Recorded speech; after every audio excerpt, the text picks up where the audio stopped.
দেশ বিদেশ টিভি থেকে সবাইকে স্বাগত। 5 জনের চাকরিচ্যুত নিয়ে সময় টেলিভিশনের বিবৃতি। আর এদিকে হাসনাত আব্দুল্লাহ বললেন তিনি পরিকল্পিতভাবেই ষড়যন্ত্রের শিকার। হাসনাত আব্দুল্লাহ বলেন, আমি স্পষ্টভাবে বলতে চাই এই পুরো ষড়যন্ত্রে আমাকে পরিকল্পিতভাবে ব্যবহার করা হয়েছে। চক্রান্তে পড়ে সময় টিভির মালিকের সঙ্গে কথা বলতে যাওয়াটা আমার ভুল হয়েছে, যা স্বীকার করতে আমার কোনো দ্বিধা নেই। আমি গণমাধ্যমের স্বাধীনতায় বিশ্বাসী। সঠিক তথ্যের ভিত্তিতে অবশ্যই যে কোনো গণমাধ্যম আমার বা আমাদের বিরুদ্ধে লিখবে।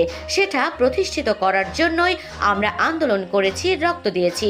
দানব হাসিনার পতন ঘটিয়েছি গণমাধ্যমের স্বাধীনতা নিশ্চিত করার জন্য, পেশা হিসেবে সাংবাদিকতার উৎকর্ষ সাধনের জন্য, সাংবাদিকদের চাকরিচ্যুত করার জন্য নয়। এদিকে সময় টিভি বলছে, সুনির্দিষ্ট অভিযোগের ভিত্তিতেই সময় টিভির 5 জনকে চাকরি থেকে অব্যাহতি দেওয়া হয়েছে।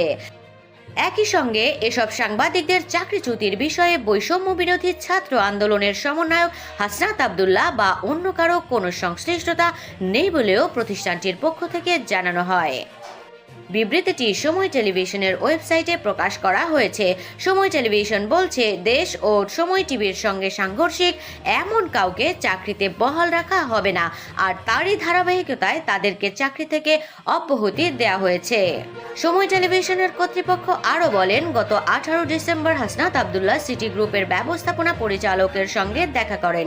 এ সময় তিনি সময় টেলিভিশনের বিষয়ে তার পর্যবেক্ষণ জানান। তিনি মৌখিকভাবে কয়েকজন সংবাদকর্মীর বিতর্কিত ভূমিকা নিয়েও কথা বলেন। হাসনাত আব্দুল্লাহর অবস্থানকালে সময় টেলিভিশনের শেয়ার লেনদেন বিষয়টি আলোচনায় আসেনি। তালিকা মাফিক সময় টেলিভিশনের কর্মী চাকরিচ্যুত করার হুমকি দেওয়ার বিষয়টিও একেবারেই অপ্রাসঙ্গিক। প্রিয় দর্শক, এই বিষয়ে আপনাদের কোনো বক্তব্য থাকলে আমাদের কমেন্ট বক্সে জানিয়ে দিন। সবাই ভালো থাকবেন, সুস্থ থাকবেন, সাবধানে থাকবেন।